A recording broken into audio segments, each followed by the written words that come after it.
Hello, everybody, and welcome to World Talks. We are at the Black Sea Security Forum, and I'm now joined by Luke Coffey, a senior fellow at the Hudson Institute. Luke, thank you so much for joining us today. Thanks for having me on the show. I appreciate it.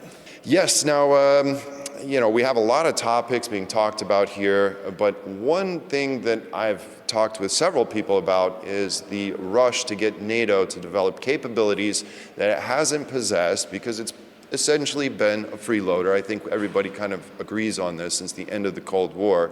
And now NATO countries in Europe have to develop capabilities that they didn't have before, and they have to spend massive amounts of money to do so.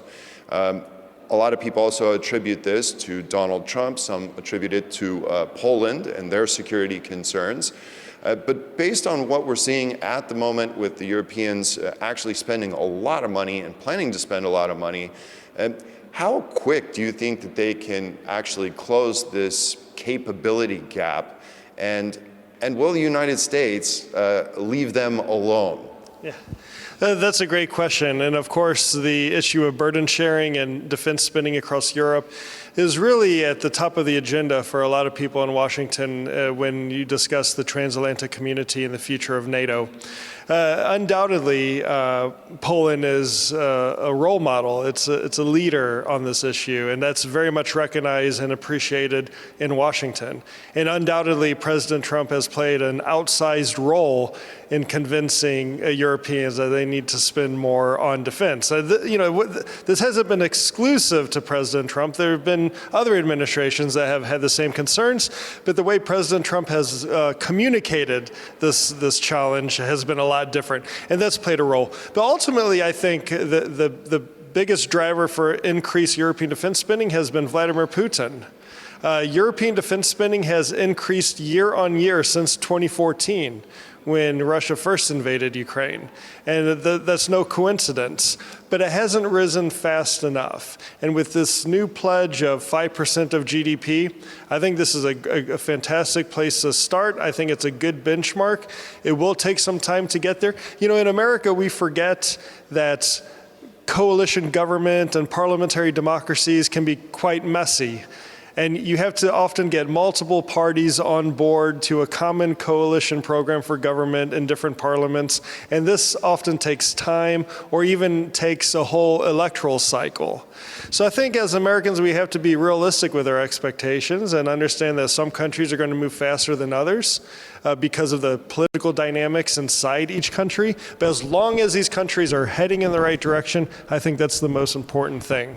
Right, and there's also somewhat of a misconception in the United States that the EU is a single country, which we know it's not. It's 27 individual states vying for their own interests, still without a common security and foreign policy.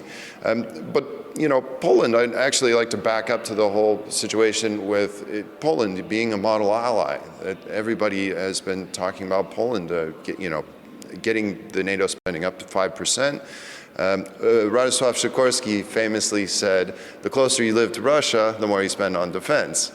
But with the latest troop deployments to Poland, with this 4,000 troops put on hold, some say they weren't going to be deployed.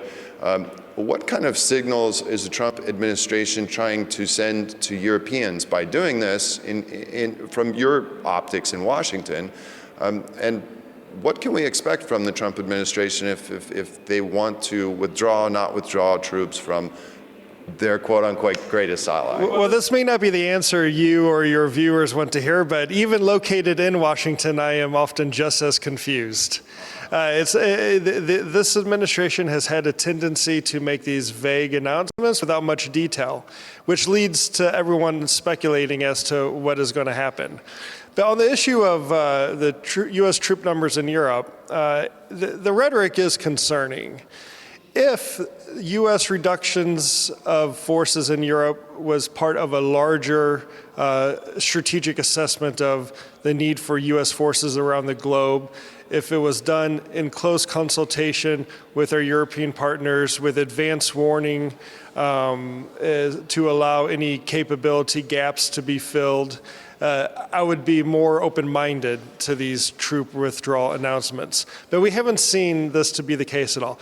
The Trump administration announced early on that it was conducting a global posture review to assess the need for U.S. forces around the globe.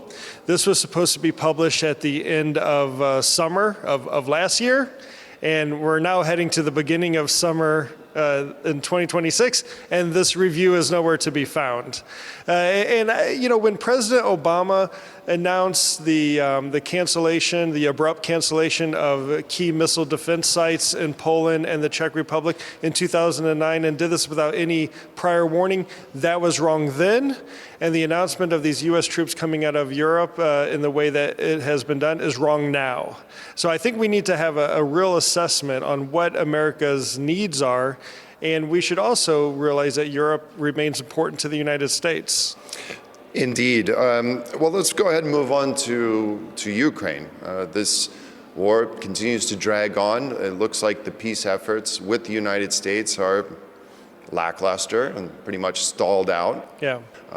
So based on that, what do you see next as a next viable step? There's been talk about a European envoy potentially engaging with the Kremlin.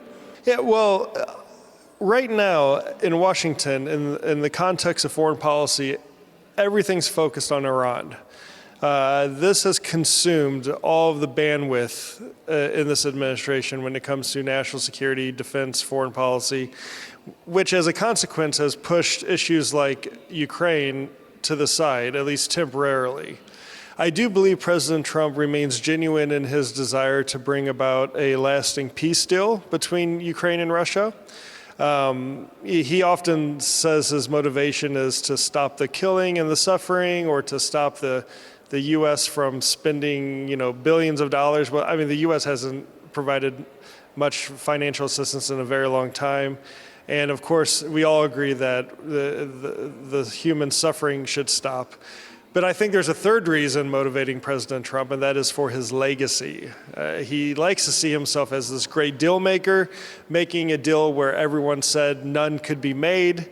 And this attracts him. So I wouldn't give up completely on this notion of a Trump-led negotiated settlement. But certainly right now it seems to be on the back burner as all attention remains on Iran. Well, based on the fact that now the European Union, European Union, European NATO members are essentially funding all the financial needs of Ukraine for the next couple of years, should the Europeans maybe be involved at some level by sending an envoy and doing negotiations with Moscow to try and end this war? Yeah, I see the temptation by Europe, however you want to describe, political Europe, geographical Europe.